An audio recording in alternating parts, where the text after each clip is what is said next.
quería comentar, antes de presentar a la doctora Rosario Varalo, que bueno, Glaucoma Forum y este evento está auspiciado también por Oftalmo Córdoba, por la Asociación de Oftalmología de Rosario, y veo al presidente, Gustavo, gracias por estar presente, y también por la Asociación Enterriana de Oftalmología. Ahora voy a presentar a la doctora Rosario Varalo, que es profesora adjunta de la Cátedra de Oftalmología, past president de la Sociedad Uruguaya de Glaucoma y directora de la Clínica Oftalmovisión en Montevideo, Uruguay. Adelante, Rosario. Bueno, muchas gracias. Felicitaciones, Hugo, por el curso. Bueno, yo voy a hablar del cambio de paradigma que implicaron las MICs. Es decir, desde hace poco más de una década que apareció el término de las MICs, se habla de esto del cambio de paradigma en el tratamiento de glaucoma. ¿Y qué significa y cómo impacta en nuestra toma de decisiones clínicas hoy en día el advenimiento de las MICs? Entonces tenemos que compararlo con el paradigma tradicional en el cual nosotros, si diagnosticábamos a un paciente de glaucoma, empezábamos con las medicaciones, podíamos hacerle láser. Si el paciente iba empeorando, le agregábamos más medicaciones, y cuando la situación ya no era sostenible y no podíamos detener el glaucoma, entonces seguíamos con las cirugías, filtrantes, tubos y procedimientos ciclodestructivos. Y esto tiene un sentido porque a medida que avanzamos de izquierda a derecha, nuestras intervenciones aumentan en poder, es decir, en eficacia, pero pierden en seguridad. Y al momento de realizar estas cirugías de glaucoma sabemos que estamos exponiendo al paciente a complicaciones potencialmente graves que pueden amenazar su visión y también amenazar su calidad de vida o alterar su calidad de vida. Pero ¿qué pasa con el paciente que tiene un campo visual normal? Sabemos que ya empieza a afectarse su calidad visual en etapas tempranas. Por ejemplo, en la visión de sensibilidad del contraste, que hace a la calidad visual, se afecta antes de que perdamos campo visual. Tenemos entonces que contraponer dos valores. Por ejemplo, un paciente que no tolera bien las gotas, pero que tiene un campo visual normal. Calidad de vida versus seguridad. Y entonces, ¿quién le haría una filtrante con una ampolla a un paciente con un campo visual normal, verdad? La balanza se va a inclinar hacia la seguridad a expensas de la calidad de vida. ¿Y por qué esperar a que haya perdido calidad visual para intervenir cuando nosotros sabemos de la importancia de una intervención temprana en el pronóstico visual, especialmente en los progresadores rápidos? Entonces aquí es que las MICs ocupan ese gap entre la medicación y las cirugías más invasivas. Las MICs son cirugías que implican algún procedimiento microinvasivo, es decir, que va a alterar poco la anatomía ocular, por lo tanto va a ser más fácil de realizar, más rápido para el cirujano, el paciente se va a recuperar más rápido y esto va a aportar un alto perfil de seguridad. La eficacia de las MICs está entre leve a moderada, así que el paciente ideal va a ser aquel que tenga una presión target en los mid-teens, y las MICs se caracterizan por tener un abordaje interno de un ángulo abierto. Entonces, si bien podemos ir hasta el espacio supracoroideo, las que más utilizamos son las trabeculares. Dentro de ellas podemos poner implantes, como podrían ser el iStent o el iRus.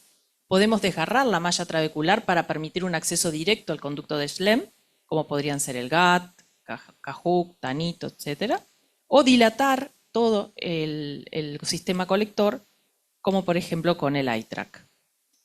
Sabemos que cuanto más sano esté el sistema de colectores distal, cuanto más funcionante sea, mejor va a funcionar nuestra MICs.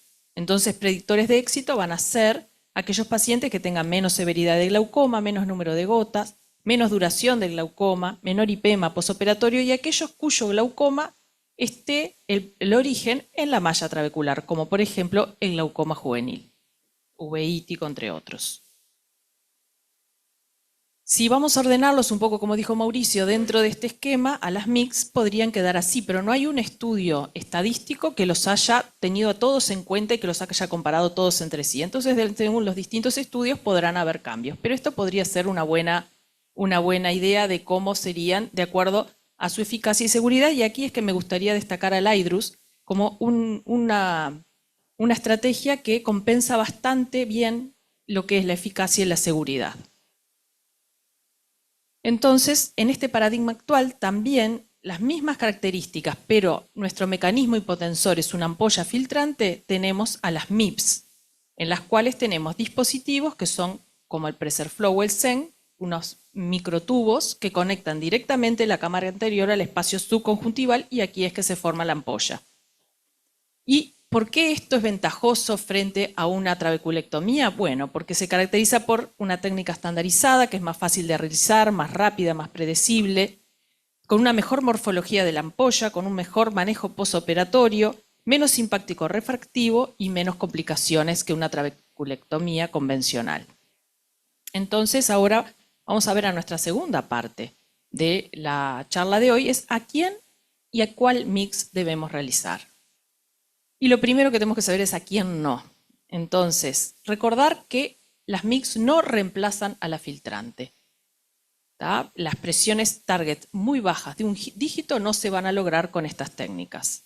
Si tengo mala visualización, si no puedo acceder bien al ángulo, porque tengo un ángulo estrecho, sinequias, lo que sea, digenesia muy importante, si tengo un riesgo alto de sangrado, y relativas son cuando yo presumo una baja eficacia. Por ejemplo, si tengo una presión venosa escleral elevada o un glaucoma de muchos años, un paciente que está con muchas gotas.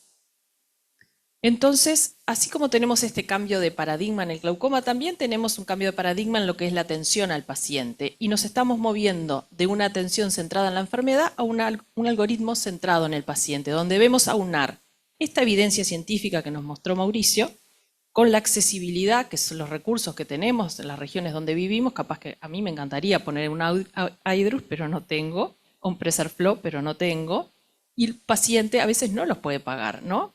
Pero también no solo lo que el paciente necesita, sino lo que el paciente prefiere. Y entonces, ¿por qué consultó el paciente? El paciente puede consultar porque necesita ver más, porque tiene una catarata y quiere ver más. Y esto es lo que lo motiva, lo que está necesitando. 20% de estos pacientes van a tener glaucoma. Y de ellos lo pueden tener compensado, es decir, están en presión target y están estables en los estudios.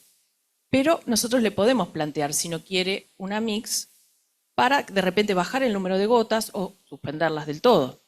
Pero este paciente que está motivado a ver más, no va a ser muy tolerante al riesgo y entonces debemos utilizar estrategias que predominen la seguridad frente a la eficacia, por ejemplo, que el paciente pueda tolerar un IPEMA que retarde la recuperación visual.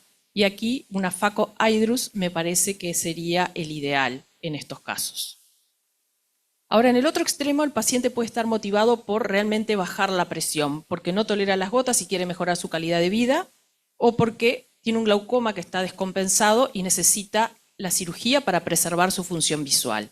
Este paciente puede tener catarata o puede tener un cristalino claro, por ejemplo, un paciente con un glaucoma juvenil o tener una pseudofaquia. Y aquí, quien nos va a guiar el tratamiento, como siempre, es la presión target.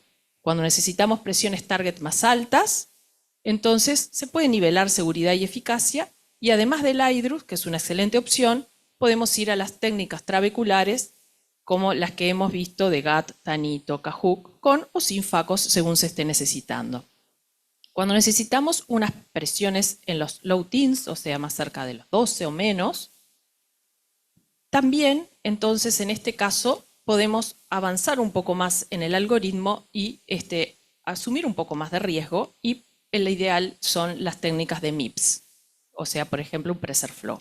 Y si el paciente necesita una presión muy baja, menos de un dígito, sabemos que no vamos a llegar con las MICS y entonces vamos a ir a los procedimientos filtrantes como puede ser la EPNP.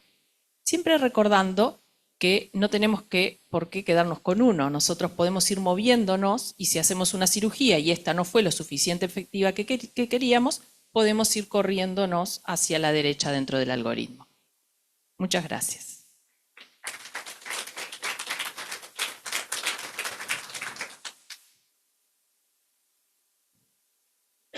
Muchas gracias, Rosario. Espectacular la presentación. No sé si alguien tiene alguna pregunta.